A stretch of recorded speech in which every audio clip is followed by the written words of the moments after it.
భాగంలోనికి వెళ్ళకముందు ఒక చిన్న ఉపమానాన్ని మీకు చెప్పి వాక్య భాగంలోనికి వెళ్ళాలి అని ఆశపడుతూ ఉన్నాను.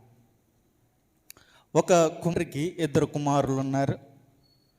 ఆ 2 కుమారుల్ని తండ్రి చాలా గారాబంగా పెంచాడు, చాలా ఆప్యాయతను చూపించాడు, చాలా ప్రేమను చూపిస్తూ వచ్చాడు.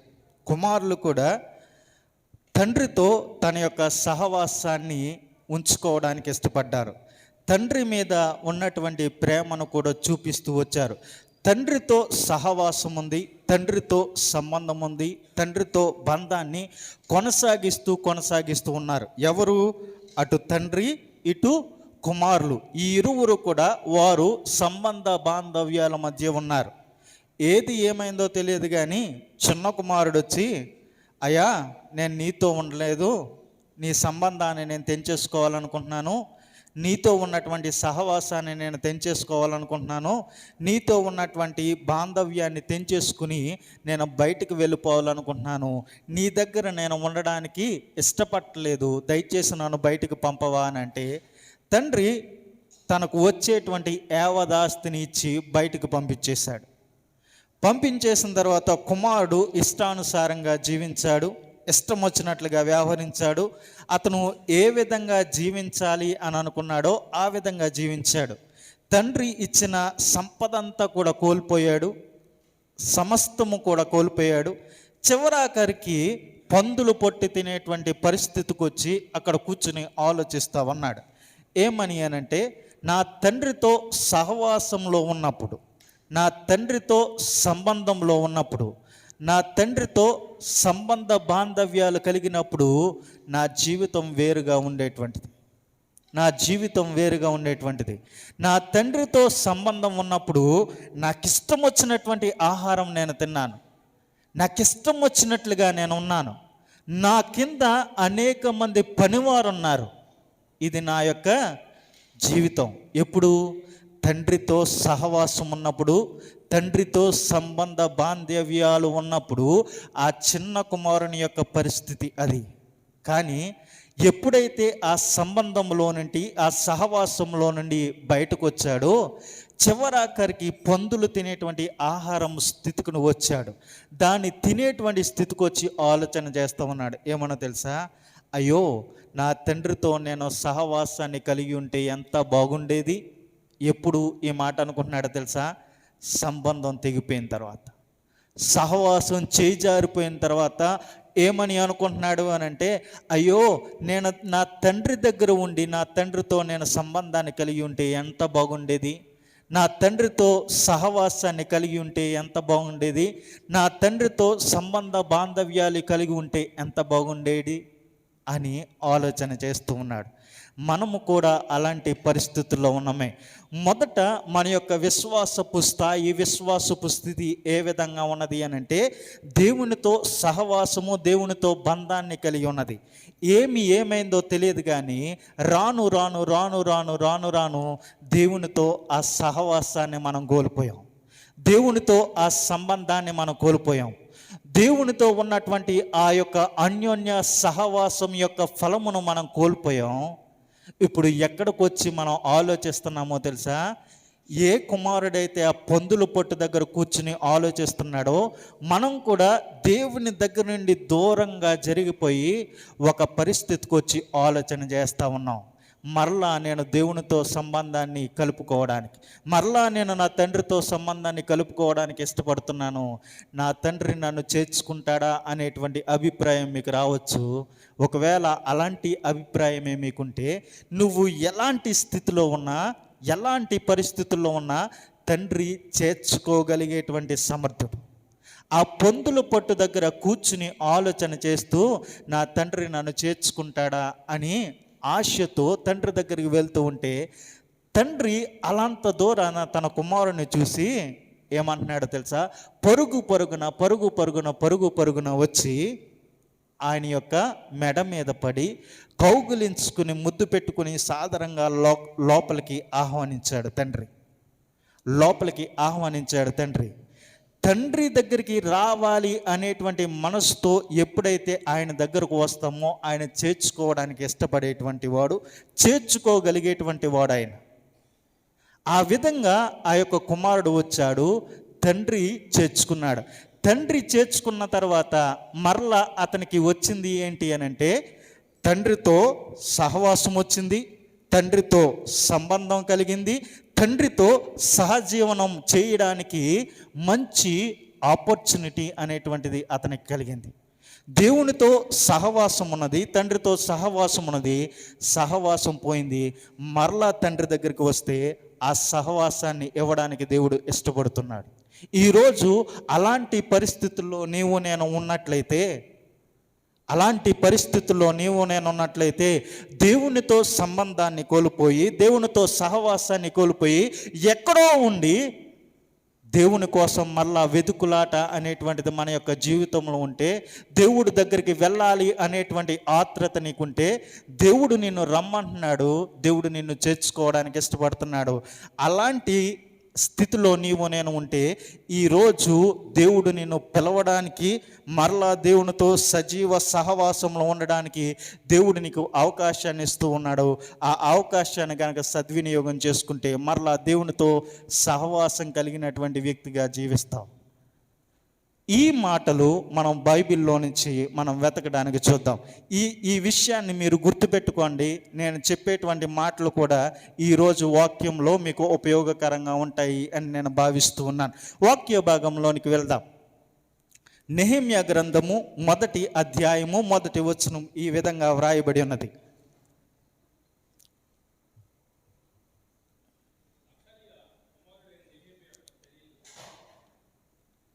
చదవండి. నేను చదువుతున్నాను, చూడండి. హకల్య కుమారుడైన నెహెమ్యా యొక్క చర్యలు. 20వ సంవత్సరంలో కిస్లేపు మాసమున నేను షూషాను కోటలో ఉండగా, నా సహోదరులలో హానానీయులను ఒకడును యూదులలో కొందరు వచ్చిరి. చెరపట్టబడిన శేషంలో తప్పించుకున్న యూదులను గూర్చియు యెరూషలేమును గూర్చియు నేను వారిని అడుగగా అనేటువంటి మాటలు రాస్తూ ఉన్నాడు. హకల్య కుమారుడైన నెహెమ్యా యొక్క రచనలు, చర్యలు. 20వ సంవత్సరంలో కిస్లేపు మాసమున నేను షూషాను కోటలో ఉండగా అనేటువంటి మాట మాట్లాడుతూ ఉన్నాడు. ఇక్కడ నెహెమ్యా రాస్తూ ఉన్నాడు. నెహెమ్యా షూషాను కోటలో ఉన్నాడు. బహుశా ఒక 10 నిమిషాలు మీరు విన్నటువంటిదే బోరుగా ఉంటుంది. అలా ఫీల్ అవ్వకుండా వినడానికి ప్రయత్నం చేయండి. అయితే ఇక్కడ మనం ఆలోచన చేస్తూ ఉన్నప్పుడు నెహెమ్యా, ఎజ్రా మరియు ఎస్తేర్ ఈ 3 గ్రంథాలు కూడా సమకాలీనటువంటి గ్రంథాలుగా మనం చూస్తూ ఉన్నాం. ఎజ్రా, నెహెమ్యా వీరిద్దరూ కూడా సమకాలీనటువంటి వాళ్ళు. వీరిద్దరూ కూడా ఒకే వయస్సు కలిగినటువంటి వాళ్ళు. క్రితం ఈ 2 భాగాలు, ఎజ్రా మరియు నెహెమ్యా, ఈ 2 భాగాలు ఒకటిగా ఉండేటువంటిది.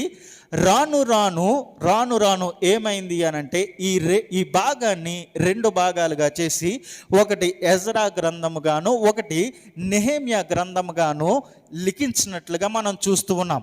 అయితే ఈ నెహెమ్యా యాజకుడే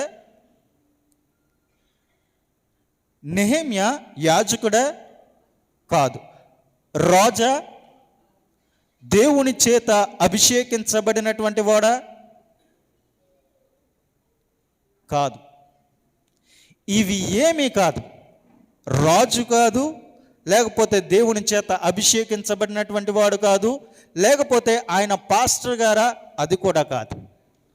అలాంటి వ్యక్తి, మామూలు సంతతికి చెందినటువంటి ఈ వ్యక్తి ఏ విధంగా ఎదిగాడు? ఈ యొక్క బైబిల్ గ్రంథంలో ఈ వ్యక్తి గురించి రాయడానికి గల కారణాలేంటి? ఈ వ్యక్తి రాజు కాదు, ఈ వ్యక్తి అధిపతి కాదు, ఈ వ్యక్తి ఎవరు కాదు.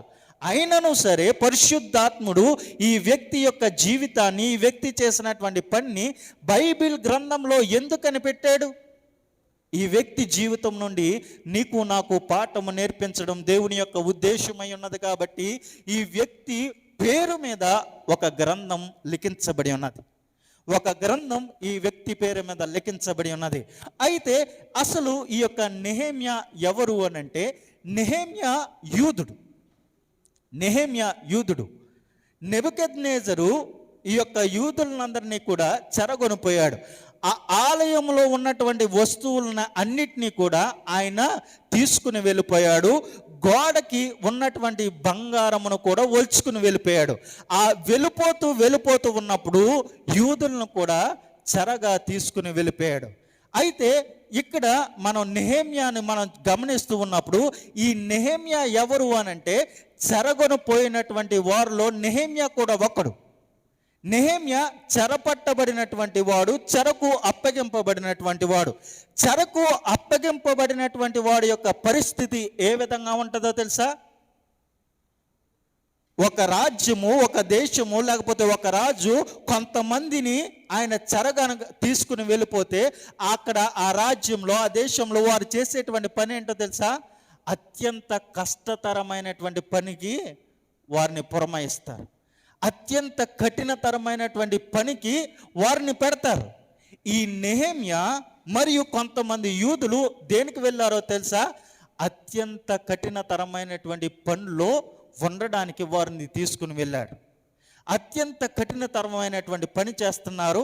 వారు పనివారుగా వెళ్ళారు. వారు చాకిరీ చేయడానికి వెళ్ళారు. వారు బానిసలుగా వెళ్ళారు. నెహెమ్యా ఆ యొక్క షూషాను దగ్గర ఏం చేస్తూ ఉన్నాడు అనంటే, మొదట బానిస బ్రతుకుతూ ఉన్నాడు, బానిసత్వం చేస్తూ ఉన్నాడు. అది నెహెమ్యా యొక్క జీవితం. అయితే ఇలాంటి నెహెమ్యాని దేవుడు అంచెలంచెలుగా తన యొక్క దయను, తన యొక్క కృపను చూపిస్తూ ఉన్నాడు. నెహెమ్యా షూషాను కోటలో ఉన్నాడు అనేటువంటి మాట రాస్తున్నాడు. అసలు ఒక బానిస అయినటువంటి వాడు షూషాను కోటలో ఎందుకుంటాడు? అసలు ఒక బానిస షూషాను కోటలోనికి వెళ్ళడానికి అసలు ఏమైనా ఆస్కారం ఉందా? ఏమీ లేదు. కానీ నెహెమ్యా షూషాను కోటలో ఉన్నాడు. అయితే నెహెమ్యాను షూషాను కోటలో పెట్టడానికి ఎవరు కారకురు అనంటే, నెహెమ్యా షూషాను కోటలో ఉండడానికి కారణం ఎవరు అనంటే దేవుడే నెహెమ్యాను షూషాను కోటలో ఉంచాడు. ఎందుకు అనంటే అది ఆయన ఉద్దేశమై ఉన్నది, అది ఆయన చిత్తమై ఉన్నది. కాబట్టి దేవుడు తాను ఉద్దేశానుసారంగా, దేవుడు తాను చిత్తానుసారంగా నెహెమ్యాను ఆ యొక్క బానిస బ్రతుకులో నుండి తీసుకుని వెళ్ళి షూషాను కోటలో పెట్టాడు. నెహెమ్యా షూషాను కోటలో ఉండడానికి నెహెమ్యా యొక్క జ్ఞానమా కారణం, నెహెమ్యా యొక్క తెలివా కారణం, నెహెమ్యా యొక్క సమయస్ఫూర్త కారణం, నెహెమ్యా యొక్క బలమా కారణం? ఇవి ఏమీ కాదు. అది కేవలము దేవుని యొక్క దయ మాత్రమే, దేవుని యొక్క కృప మాత్రమే. నెహెమ్యా అలాంటి బానిసత్వంలో ఉన్నాడు. అలాంటి బానిసత్వంలో ఉండి ఆయన పని చేస్తూ ఉన్నాడు. ఎలాంటి పని చేస్తున్నాడు అనంటే, కఠినతరమైనటువంటి పని ఆయన చేస్తున్నాడు. ఆ పని మీద యజమానుడైన, ఆ పని మీద అధికారి అయినటువంటి వాడు నెహెమ్యాను గమనిస్తూ ఉన్నాడు. నెహెమ్యా చేస్తున్నటువంటి పనిని గమనిస్తూ ఉంటే ఆ అధికారికి అనిపించింది, అరే వీడు చాలా బాగా పని చేస్తున్నాడే, మనం ఏం చెప్తే ఆ పని చేస్తామన్నాడే, వీడు చాలా జ్ఞానవంతంగా ఆ పని చేస్తున్నాడే, వీడు ఇక్కడ ఉండకూడదు, వీడికి ఇంకొంచెం బెటర్ పొజిషన్ ఇవ్వాలి, ఇంకొంచెం పై స్థానం ఇవ్వాలి అని అధికారికి నెహెమ్యా పట్ల దయ కలిగేటట్లుగా చేసింది దేవుడు. బానిస ఆ యొక్క బ్రతుకులో నుండి కొంచెం ఉన్నతమైనటువంటి స్థాయిలోనికి వెళ్ళడానికి దేవుడు అతని పట్ల దయ కలిగేటట్లుగా చేశాడు. ఆ అధికారికి దయ కలిగేటట్లుగా చేశాడు. ఎలా చేశాడు అనంటే, ఎస్తేరు గ్రంథాన్ని ఒకవేళ మీరు పరిశీలన చేస్తే, ఎస్తేరు హేగే దగ్గరకు తీసుకుని వెళ్తే హేగేకు ఆమె పట్ల దయ కలిగేటట్లుగా చేశాడు దేవుడు. దయ కలిగేటట్లుగా చేశాడు దేవుడు. అదేవిధంగా నెహెమ్యా పట్ల దయ కలిగేటట్లుగా చేసింది దేవుడు. కొంచెం ఉన్నతమైనటువంటి స్థానంలోకి వెళ్ళిన తర్వాత, అరే వీడు చాలా జ్ఞానవంతుడై ఉన్నాడు, వీడు చాలా తెలివైనటువంటి వాడై ఉన్నాడు, వీడు ఏ పనినైనా చాలా జ్ఞానయుక్తంగా చేస్తున్నాడు, చాలా తెలివితేటలతో చాలా ఈజీగా వీడు పని చేస్తున్నాడు, వీడు ఇక్కడ ఉండకూడదు, వీడు ఇంకొంచెం పై స్థాయిలో ఉండాలి అని చెప్పి మరలా అక్కడి నుంచి కొంచెం పై స్థాయిలోకి నెహెమ్యా వెళ్ళగలిగాడు. నెహెమ్యాను పై స్థాయిలోకి నెట్టాడు ఎవరు? ఆ అధికారి. అక్కడ పని చేస్తూ ఉన్నప్పుడు నెహెమ్యా చూడడానికి అందగాడై ఉండాలి. నా ఉద్దేశానుసారంగా చాలా రూపవంతుడై ఉండాలి, చాలా అందగాడై ఉండాలి, చాలా తెలివైనటువంటి వాడై ఉండాలి, చాలా జ్ఞానం కలిగినటువంటి వాడై ఉండాలి, మంచి సమయస్ఫూర్తి కలిగినటువంటి వాడై ఉండాలి, మంచి శరీర ద్రౌఢవం కలిగినటువంటి వాడై ఉండాలి, మంచి బలము కలిగినటువంటి వాడై ఉండాలి, ఎవరినైనా ఎదిరించగలిగే శక్తి సామర్థ్యాలు కలిగినటువంటి వాడై ఉండాలి నెహెమ్యా. అలాంటి స్థితిలో నుండి నెహెమ్యా ఎక్కడికి వెళ్ళాడో తెలుసా? రాజుగారి దగ్గరికి వెళ్ళాడు. 1వ అధ్యాయం 10వ వచనం మీరు చూస్తే రాజుగారికి గిన్నె అందించేటువంటి స్థాయిలోనికి నెహెమ్యా వెళ్ళినట్లుగా మనం చూస్తూ ఉన్నాం. రాజుగారికి గిన్నె అందించేటువంటి స్థాయి. రాజుగారికి గిన్నె అందించేటువంటి స్థాయి అని అంటే రాజుగారి దగ్గర ఎవరు ఉంటారో తెలుసా? రాజుగారి దగ్గర ఎవరు ఉంటారు చెప్పండి? ఒక కాలు లేనోడు, ఒక కుంటోడు, ఒక కన్ను లేనోడు, మాట్లాడలేనోడు ఉంటాడా? ఎవరుంటారు? తెలివైనటువంటి వాడు ఉంటాడు, జ్ఞానం కలిగినటువంటి వాడై ఉండాలి, సకల విషయాల్లో ప్రావీణ్యత కలిగినటువంటి వాడే రాజు దగ్గర ఉండగలుగుతాడు. అలాంటి సకల విషయాల్లో ప్రావీణ్యత కనపరిచినటువంటి వాడు నెహెమ్యా. అందుకని నెహెమ్యాను తీసుకుని వెళ్ళి ఆ యొక్క షూషాను కోటలో ఆ యొక్క రాజుగారి దగ్గరికి గిన్నె అందించేటువంటి స్థాయిలో ఆయనకి ఉద్యోగం కలిగింది. ఆ ఉద్యోగాన్ని ఇచ్చింది దేవుడు, ఆ స్థాయిని ఇచ్చింది దేవుడు, అలాంటి పరిస్థితుల్లో పెట్టింది దేవుడు. అన్ని విషయాల్లో నెహెమ్యాను దేవుడు ప్రత్యేకించుకున్నాడు. ఒక పనికే దేవుడు నెహెమ్యాను వాడుకుంటూ ఉన్నాడు.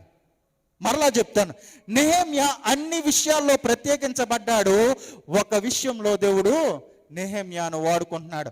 అన్ని విషయాల్లో అనంటే ఆయన మాటల్లో, ఆయన ప్రవర్తనలో, ఆయన సకల విధములైనటువంటి వాటన్నిటిలో కూడా ఆయన ప్రత్యేకించబడ్డాడు. నెహెమ్యా మాట్లాడితే ఎవడైనా వినగలుగుతాడా? ఎవడు వినడు. కానీ నెహెమ్యా మాట్లాడింది విన్నారు అనంటే, నెహెమ్యా చేసింది వారు చూశారు అనంటే అది కేవలం దేవుని దయ మాత్రమే, దేవుని కృప మాత్రమే. నెహెమ్యాను అంత ఉన్నతమైనటువంటి స్థాయిలో దేవుడు పెట్టాడు. సకల విషయంలో ఆయన ప్రత్యేకించుకున్నాడు. ఒక పనికే దేవుడు వాడుకుంటూ ఉన్నాడు. ఎందుకండి దేవుడు నెహెమ్యాను ఆ పరిస్థితుల్లో పెట్టాడు?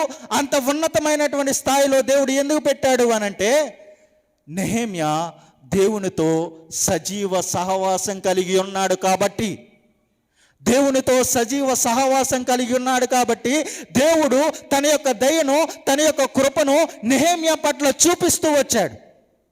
దేవునితో సజీవ సహవాసం కలిగి ఉన్నటువంటి వారికి దేవుని కృపకు, దేవుని దయకు పాత్రలు అవ్వగలుగుతాం. దేవునితో సజీవ సహవాసం కలిగి ఉంటే దేవుని యొక్క దయకు, దేవుని యొక్క కృపకు పాత్రలు అవ్వగలుగుతాం. మనం దేవునితో సజీవ సహవాసం కలిగి ఉన్నామా? దేవునితో సజీవమైనటువంటి సహవాసం నీవు నేను ఏర్పాటు చేసుకున్నామా? ఆలోచన చేయండి. దేవునితో సజీవ సహవాసం కొనసాగించాలి అనంటే ఏం చేయాలో తెలుసా? మన యొక్క విశ్వాసపు స్థితి పడిపోకుండా, మన యొక్క విశ్వాసపు స్థితి జారిపోకుండా, మన యొక్క ఆత్మీయ స్థితి చచ్చిపోకుండా ఎవరైతే నిరంతరం దాన్ని కాపాడుకునేటువంటి ప్రయత్నం చేస్తారో, ఎవరైతే దాన్ని కాపాడుకొంటకు శాయశక్తుల ప్రయత్నించి ఎవరైతే సఫలము చెందుతారో వారు మాత్రమే దేవుని యొక్క దయను, దేవుని యొక్క కృపను వారి యొక్క జీవితంలో వారు చూడగలుగుతారు. మనం దేవుని యొక్క దయను, దేవుని యొక్క కృపను మన యొక్క జీవితంలో మనం ఎప్పుడైనా చూడగలిగామా? మనం ఎప్పుడైనా దాన్ని ఆస్వాదించగలిగామా? దేవుని యొక్క కృప ఉండాలి అనంటే, దేవుని యొక్క కృప నీ యొక్క జీవితంలో నువ్వు చూడాలి అనంటే నీ యొక్క ఆత్మీయ స్థితి చావకుండా నిరంతరం బ్రతికేటట్లుగా చేయాలి, నిరంతరం సజీవులుగా ఉండేటట్లుగా చేయాలి. అది మన యొక్క ఆత్మీయ స్థితి. మన యొక్క విశ్వాసపు స్థితి ఆ విధంగా ఉండాలి. ఎప్పుడైతే మన యొక్క ఆత్మీయ స్థితి చచ్చిపోకుండా, మన యొక్క ఆత్మీయ స్థితి జారిపోకుండా ఎప్పుడైతే దాన్ని కాపాడుకునేటువంటి ప్రయత్నం చేస్తామో అలాంటి వారి జీవితాల్లో దేవుని యొక్క దయకు పాత్రులు అవ్వగలుగుతారు. వారు దేవుని యొక్క దయను చూడగలుగుతారు. మనం దేవుని పాత్రలు అవ్వగలిగామా? దేవుని దయను మన యొక్క జీవితంలో మనం చూడగలిగామా? అలాంటి దయ, అలాంటి కృప నెహెమ్యా చూడగలిగాడు. నెహెమ్యా అన్ని విషయాల్లో ప్రత్యేకించబడ్డాడు. ఒక్క పనికై ఎన్నుకోబడినటువంటి వాడు. మనము కూడా అంతే. నెహెమ్యా ఎంత దారిద్ర్యమైనటువంటి పరిస్థితుల్లో నుండి వచ్చాడో దేవుడు మనల్ని కూడా అలాంటి పరిస్థితుల్లో నుండి లేవనెత్తాడు. ఒక విషయాన్ని చెప్పమంటారా? పూర్వీకులు మనకంట, మన ముందు తరం వారికి తినడానికి తిండి లేదు, కట్టుకోవడానికి బట్టలు లేదు, ఉండడానికి ఇల్లు లేదు. అది మన పరిస్థితి. వారి యొక్క ఆకలిని నింపుకోవడానికి గంజినీళ్ళు తాగేటువంటి వారు, లేకపోతే మంచినీళ్ళు తాగి వారి యొక్క ఆకలిని తీర్చుకునేటువంటి వారు, లేకపోతే ఏ చెట్టు దగ్గరకో ఏ పుట్ట దగ్గరకో వెళ్ళి అక్కడ దొరికింది తిని వారి యొక్క ఆకలిని తీర్చుకునేటువంటి వారు. అది మన యొక్క పూర్వీకుల యొక్క పరిస్థితి.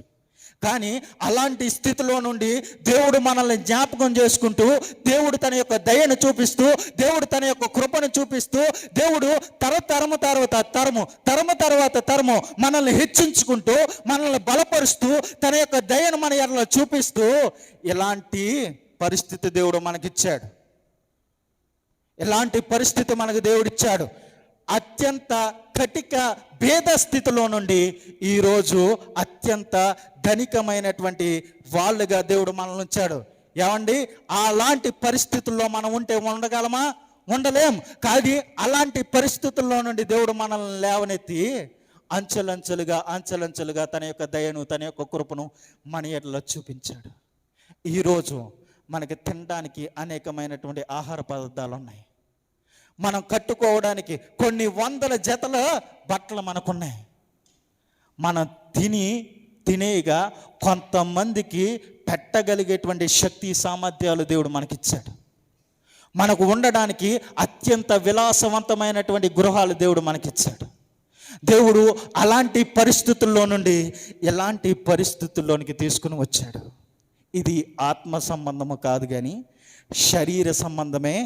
శరీర సంబంధంగా దేవుడు మనల్ని ఈ విధంగా హెచ్చించాడు.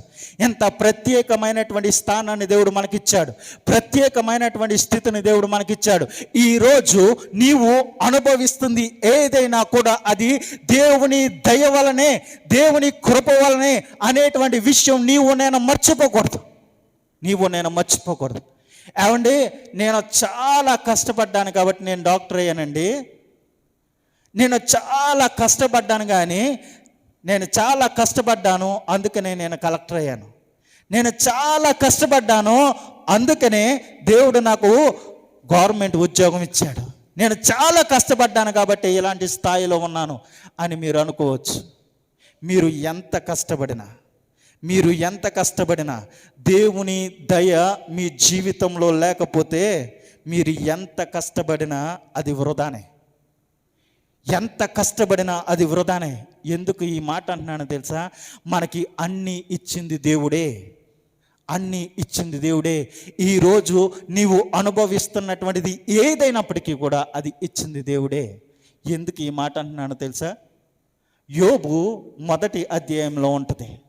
యోబు ఆ దేశంలో, ఆ ప్రాంతంలో అత్యంత సంపన్నుడు.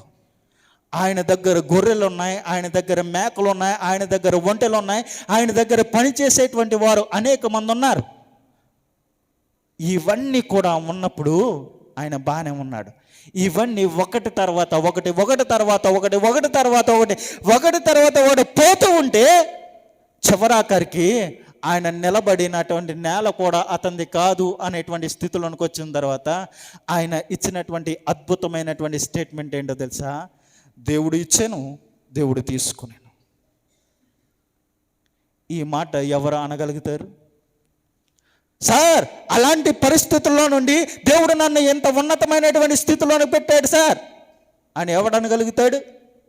కేవలం నాకున్నటువంటి జ్ఞానం వల్ల, నాకున్నటువంటి తెలివి వల్ల, నాకున్నటువంటి సమయస్ఫూర్తి వల్ల నేను సాధించాను అని చెప్పుకొని తిరిగేటువంటి నువ్వు ఒకసారి యోబుని జ్ఞాపకం చేసుకో. సమస్తం ఉన్నప్పుడు దేవుని విడిచిపెట్టలేదు, అన్ని పోయిన తర్వాత కూడా దేవుని విడిచిపెట్టలేదు. అన్ని పోయిన తర్వాత కూడా దేవుని విడిచిపెట్టలేదు. మన యొక్క ఆత్మీయ స్థితి కూడా అంతే. మనం ఆత్మీయ స్థితిలో కూడా ప్రత్యేకించబడినటువంటి వారు. ఏ విధంగా నెహెమ్యా సకల విషయాల్లో ప్రత్యేకించబడ్డాడో, మనం ఏ విధంగా శారీరక విషయాల్లో ప్రత్యేకించబడ్డామో, ఆత్మ సంబంధమైనటువంటి విషయాల్లో కూడా అదే విధంగా ప్రత్యేకింపబడినటువంటి వారు, ప్రత్యేకించబడినటువంటి వారు కాదా? మనం ఆత్మ సంబంధమైనటువంటి రక్షణ మనకు లేదా? మనం ప్రత్యేకించబడినటువంటి వారమా కాదా?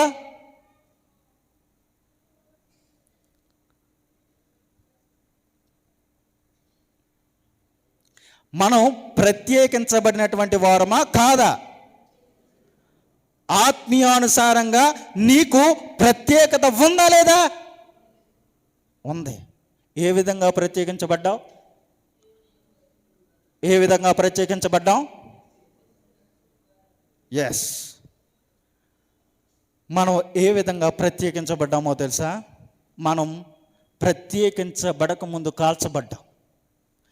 దేంట్లో కాల్చబడ్డాం? అగ్నిలో కాల్చబడ్డాం.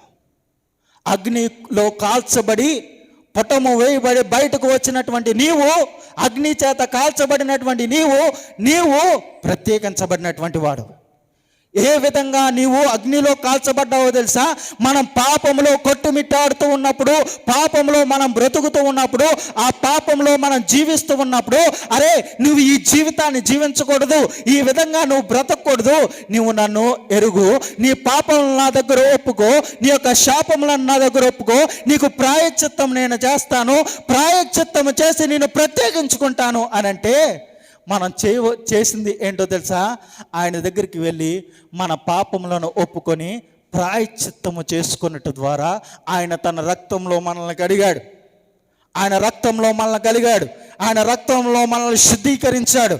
ఆయన మనల్ని కాల్చి ఆయన ముద్ర వేశాడు. ఏమనో తెలుసా? నీవు పాపాత్ముడివి కాదు, నీవు పరిశుద్ధుడివి. ఎంత అద్భుతమో చూడండి, ఎంత అద్భుతమో. నీవు కాల్చబడ్డావు అనంటే, నేను పాపంలో ఉన్నప్పుడు నీవు ఆ పాపంలో నుండి బయటికి రావాలి అనంటే నువ్వు కాల్చబడాలి. ఈ విషయాలు ఎక్కడో చెప్పట్లేదు, గత వారం చెప్తున్నాను నేను. గత వారం మీరు విన్నటువంటి వాక్యంలోనే చెప్తున్నాను నేను. కాల్చబడ్డాం ఎలాగా అనంటే, బంగారం ఉంది, బంగారం మట్టి మలినాలన్నిటితో ఉంటుంది. బంగారం ఎప్పుడు కూడా శుద్ధీకరించబడినటువంటి బంగారం భూమిలో నుండి రాదు. అది మట్టి మాలిన్యముతో కూడుకున్నటువంటిది వస్తుంది. అది ఎప్పుడు స్వచ్ఛమైనటువంటిదిగా తయారవుతుంది అనంటే, అది ఎప్పుడైతే అగ్నిలో కాల్చబడిందో, అగ్నిలో వేయబడిందో, అగ్నిలో నుండి దాని నుండి బయటకు తీస్తే అది స్వచ్ఛమైనటువంటి బంగారం. అది స్వచ్ఛమైనటువంటి బంగారం. ఆ విధంగా మనం కొలిమిలో వేయబడి, దేవుని చేత మనం తిప్పబడి, దేవుని చేత కడగబడి, దేవుని యొక్క రక్తంలో మనం కడగబడి బయటకు వచ్చినటువంటి వారం మనం. దేవుడు ఏం చేశాడో తెలుసా? ఒక కొండను తయారు చేసినట్టుగా నిన్ను నన్ను తయారు చేసి ప్రత్యేకించుకున్నాడు. కొండకి ప్రాధాన్యత ఎప్పుడు వస్తుంది? కొండకి ప్రాధాన్యత ఎప్పుడు వస్తుంది?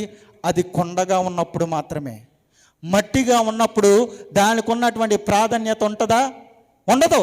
లేకపోతే ఆ యొక్క మట్టి మాలిన్యంతో ఉన్నటువంటి ఆ బంగారానికి విలువ ఉంటుందా? విలువ ఉండదు.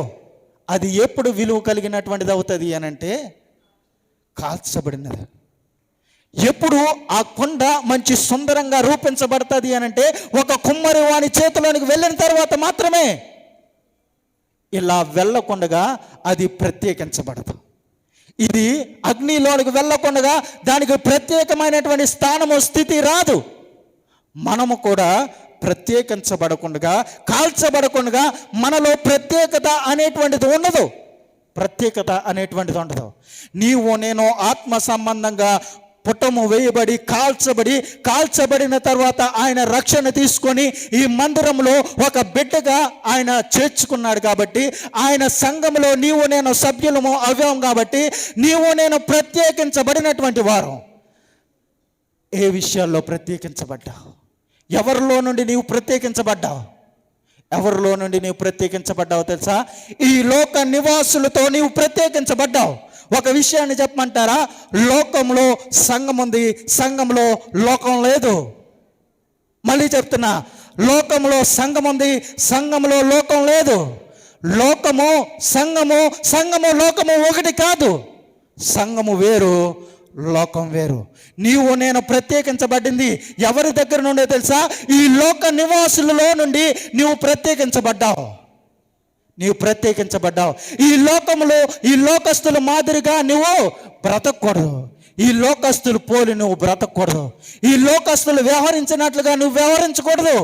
ఈ లోకస్తులు మాట్లాడినట్టుగా నీవు మాట్లాడకూడదు. ఈ లోకస్తులు నడిచినట్టుగా నువ్వు నడవకూడదు.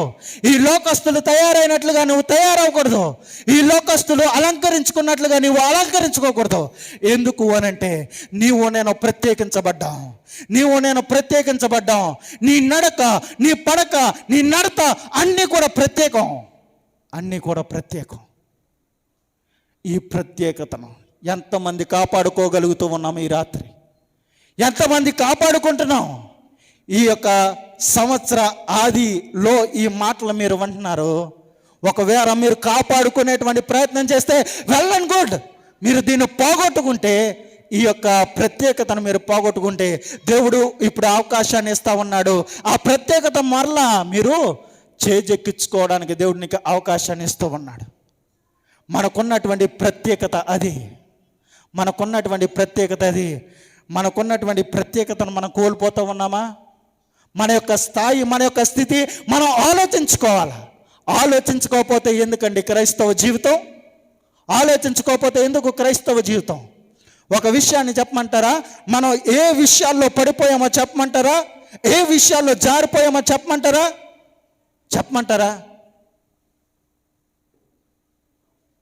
ఒక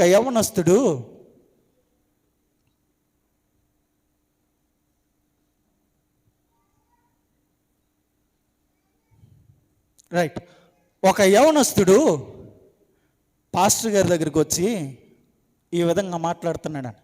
అయ్యగారు, నేను రేపు నేను చర్చికి రానండి అని అన్నాడంట. ఏమ్మా ఏమైందంటే, రాను సార్, చర్చికి రాను అని అన్నాడంట. ఆయన కొంచెం కూర్చోబెట్టి, ఏమైందమ్మా చెప్పు అని అంటే, ఆ యవనస్తుడు చెప్తున్నాడంట, అయ్యగారు మీరు చెప్పిన వర్తమానం నాకు చాలా బాగా నచ్చుద్ది. మీరు ప్రసంగించేటువంటి రీతి నాకు చాలా బాగా నచ్చుద్ది. కానీ సంఘంలో కొంతమంది ఉన్నారండి, వారిని చూస్తుంటే నాకు చిరాకు వస్తుంది. నాకు మందిరానికి రావాలి అనిపించట్లేదు అని అన్నాడంట. ఏమ్మా ఏమైంది? ఎవరు ఏమన్నారు? ఏమైంది చెప్పు అని అంటే, ఏం లేదు సార్, ఏం లేదండి, మొత్తం అంతా బాగానే ఉంది. కానీ ఒక సహోదరి ఇంకొక సహోదరి మీద చెడ్డ మాటలు మాట్లాడుతుందండి. ఒక సహోదరుడు ఒక సహోదరుని గురించి చెడ్డగా చెప్తున్నాడండి. ఒక సహోదరుడు ఒక వ్యక్తి గురించి ఈ విధంగా మాట్లాడుతూ ఉన్నాడండి. ఆ విధంగా మాట్లాడుతూ ఉన్నాడు. అతనిలో తప్పు చూపిస్తూ ఉన్నాడు, ఇతనిలో ఈ దోషం చూపిస్తూ ఉన్నాడు అని మాట్లాడుతూ, అయ్యా ఇలాంటి వాళ్ళ ఉన్నటువంటి మధ్యలో నేను ఉండలేనండి అని అన్నాడంట. ఇలాంటి వాళ్ళు ఉన్నటువంటి మధ్యలో నేను ఉండలేను అని అన్నాడంట. ఒక దైవజనుడు అన్నటువంటి మాట ఒకటి చెప్పనా? మీరు ఫీల్ అవ్వరంటే ఒక మాట చెప్తాను. అత్యంత దరిద్రులు ఉండేటువంటిది ఎక్కడో తెలుసా? అత్యంత దరిద్రమైనటువంటి స్వభావం కలిగినటువంటి వారే అత్యంత దరిద్రులు ఉండేది దేవుని మందిరంలోనే అంట. దీనిలో ఉండేది ఎక్కడో తెలుసా? చర్చి బయట. లోకంలో దీనిలో ఉంటారు, చర్చిలో ఎవరుంటారు? అత్యంత దుర్మార్గులు ఉంటారంట. ఒక సేవకుడు అన్నటువంటి మాట. ఎందుకండి అని అంటే, ఎందుకు ఆ మాట అన్నాడో తెలుసా? ఏమండి, మనకి చదవడానికి ఈ పుస్తకం ఉంది, దీన్ని ధ్యానించడానికి ఇన్ని పేజీలు ఉన్నాయి, దీన్ని మనసును మార్చుకోవడానికి ఇది మనకుంది, ఆదివారం వర్తమానాలు వినేస్తాం, మనకు నచ్చింది మనం చదువుతాం, మనం ఇది చదువుతాం. దీంట్లో ఉన్నటువంటి వాటన్నిటి విషయాలు మనకు తెలుసు. ఒకవేళ ఆదికాండ గ్రంథం నుంచి మొదలు పెడితే ప్రకటన గ్రంథం వరకు దీంట్లో ఏమన్నాయో సర్వం తెలుసు, అన్నీ తెలుసు. కానీ ఇది ఆచరణలో లేనటువంటి స్థితిలో ఉంది. మనకన్నీ తెలుసు కానీ మన బ్రతుకులో లేదు. అన్నీ తెలుసు, మన జీవితంలో మనం అన్వయించుకోం. ఎంత తెలిసిన తర్వాత కూడా మనం అన్వయించుకోలేకపోతే, ఎంత తెలిసిన తర్వాత కూడా మార్పు చెందకపోతే, ఎంత తెలిసిన తర్వాత కూడా మన జీవితంలో మార్పు అనేటువంటిది లేకపోతే ఇది అత్యంత దుర్మార్గం. బయట వాడికి ఇదంటే తెలియదు, బయట వాడికి దీంట్లో ఉన్నటువంటి విషయం తెలియదు, బయట వాడు దీన్ని ఎప్పుడు చదవలేదు, బయట వాడికి దీంట్లో ఉన్నటువంటి ఆ యొక్క అర్థం తెలియదు. కావున ఆడు దీనుడవుతాడు, తెలియనటువంటి వాడు దీనుడు అవుతాడు. అన్నీ తెలిసినటువంటి వారు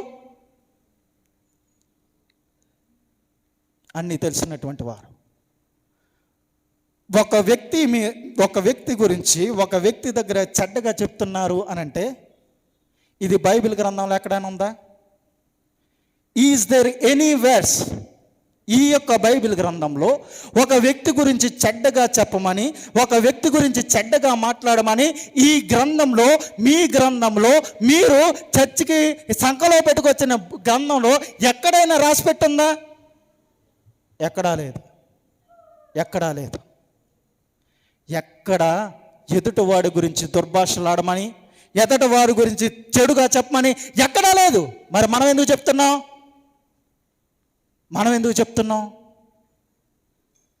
ఆలోచన చేయండి. మనం ఎందుకు చెప్తున్నాం చెడ్డవారు? ఒక వ్యక్తి గురించి చెడ్డగా చెప్తుంటే వాడు ఆత్మ సంబంధి కాదు, వాడు దురాత్మ సంబంధి.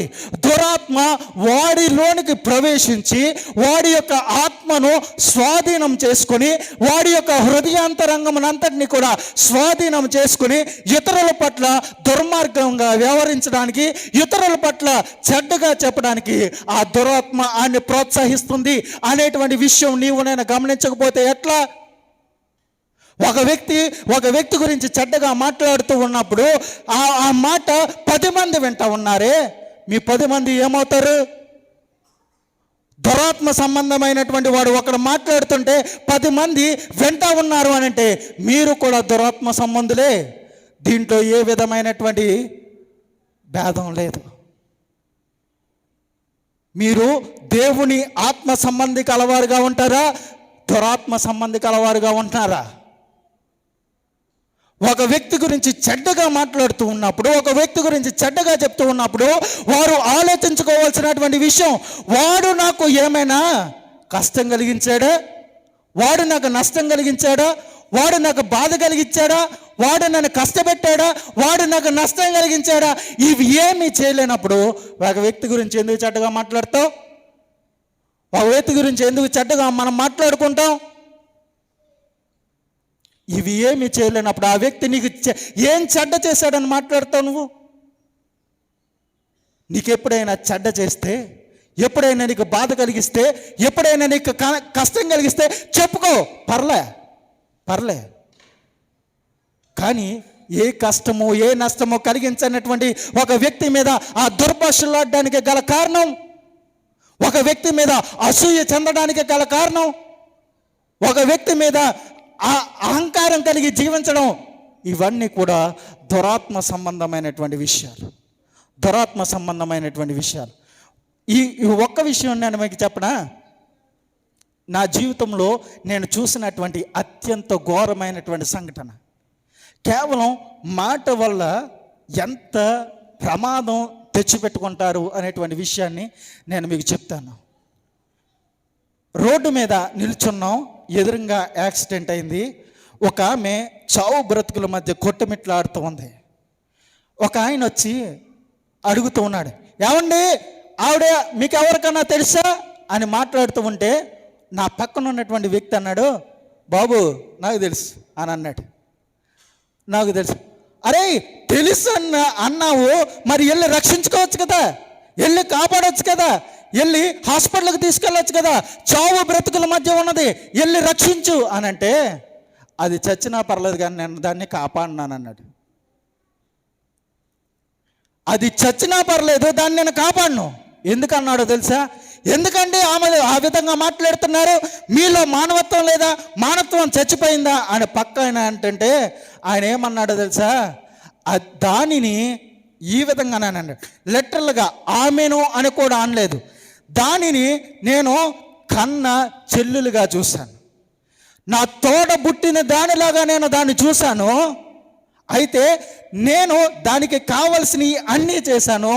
అనయ్య నాకు ఇది చెయ్యి, అనయ్య నాకు అది చెయ్యి అనంటే ప్రతీది కూడా చక్కబెట్టాను, ప్రతీది కూడా చేశాను. కానీ నేను చేసిన తర్వాత ఆ వ్యక్తి ఏం చేస్తుందో తెలుసా? నా యొక్క సహాయాన్ని అందుకున్న తర్వాత నా గురించే చెడ్డగా చెప్పడం మొదలుపెట్టింది, నా గురించే చెడ్డగా చెప్పడం మొదలుపెట్టింది. నేను చేసిన సహాయాన్ని పూర్తిగా మర్చిపోయింది, నేను చేసినటువంటి సమస్తాన్ని మర్చిపోయి నా గురించే చెడ్డగా చెప్పడం మొదలుపెట్టింది. ఆ చెడ్డగా చెప్పడం మొదలుపెట్టిన తర్వాత ఊరందరూ కూడా నన్ను చెడ్డ వ్యక్తిగా అనుకున్నారు. నేను మానసిక క్షోభ అనుభవించాను కేవలం దీనివల్ల, కేవలం ఇది మాట్లాడినటువంటి మాటల వల్ల నేను మానసిక శోభ అనుభవించాను. నా మానవత్వం చచ్చిపోయిన పర్లా, నేను దాన్ని కాపాడను అని అన్నాడు. నేను నా మానవత్వం చచ్చిపోయినా పర్లేదు, దాన్ని నేను కాపాడను అని అన్నాడు. చూసారా? ఒక చిన్న మాట, ఒక అయోగ్యకరమైనటువంటి మాట ఆమె ప్రాణమును కాపాడుట్లో అడ్డు వచ్చింది, ప్రాణమును కాపాడుట్లో అడ్డు వచ్చింది. ఆ చిన్న మాట నీవు నేను ఎందుకు దొరుకుతున్నావు, నీవు నేను ఎందుకు దొరుకుతున్నావు? మన యొక్క విశ్వాసపు స్థాయి, విశ్వాసపు స్థితి 30 సంవత్సరాలు, 40 సంవత్సరాలు, 50 సంవత్సరాలు అని చెప్పు తిరిగేటువంటి నువ్వు నీ యొక్క మాటను అదుపులో పెట్టుకోలేవా? మాటను అదుపులో పెట్టుకుని మాట్లాడలేవా? చాలామంది ఏమనుకుంటారు అని అంటే, ఒక వ్యక్తి మీద నేను చాడీలు చెప్పేశాను, ఒక వ్యక్తి మీద నేను లేనిపోని విషయాలు చెప్పేశాను, పర్లే అని దొప్పడ ముసుగేసుని పడుకుంటారు. మీరు చెప్పినటువంటి ఆ వ్యక్తి వేరే ఒకరికి చెప్పరనేటువంటి గ్యారంటీ ఉందా? మీరు ఎవరి గురించి అయితే చెడ్డగా చెప్తా ఉన్నారో ఆ వ్యక్తికి మీరు అన్నటువంటి మాటలు తెలియకుండా ఉంటాయా? తెలిసినప్పుడు ఆ వ్యక్తి మన దగ్గరికి వచ్చి మన ముఖం మీద, ఏవమ్మా నీకు నేనేమైనా ద్రోహం చేశానా, నీకు నేనేమైనా కష్టం కలిగించానా, నీకు నేనేమైనా నష్టం కలిగించానా, నీకు ఏదైనా బాధ కలిగించానా, ఇదేది కానప్పుడు నువ్వు నా గురించి ఎందుకు చెడ్డగా చెప్పావు అని అంటే మన యొక్క స్థితి ఏంటి? మన యొక్క స్థితి ఏంటి? మన యొక్క ఆత్మీయ స్థితి ఏంటి? ఎందుకు ఈ మాట చెప్తున్నానో తెలుసా? ఈ చిన్న విషయాల్లో మన యొక్క ప్రత్యేకతను మనం కోల్పోతున్నాం. చిన్న స్థలాల్లో మన యొక్క ప్రత్యేకతను మనం కోల్పోతున్నాం. యేసుక్రీస్తు ప్రభువుల వారు అంతటి వారే ఆయన మాట్లాడాలి అని అంటే తండ్రి దగ్గర నుంచి వస్తేనే కానీ నేను మాట్లాడను అని అన్నాడు. ఆయన ఏదైనా చెయ్యాలి అని అంటే తండ్రి దగ్గర నుంచి నాకు వస్తేనే కానీ, మాట వస్తేనే కానీ నేను అది చెయ్యను అని అన్నాడు. మరి ఆయనలో ప్రత్యేకించబడినటువంటి వారు ఈ చిన్న విషయాల్లో ఎందుకు మనం కోల్పోతూ ఉన్నాం?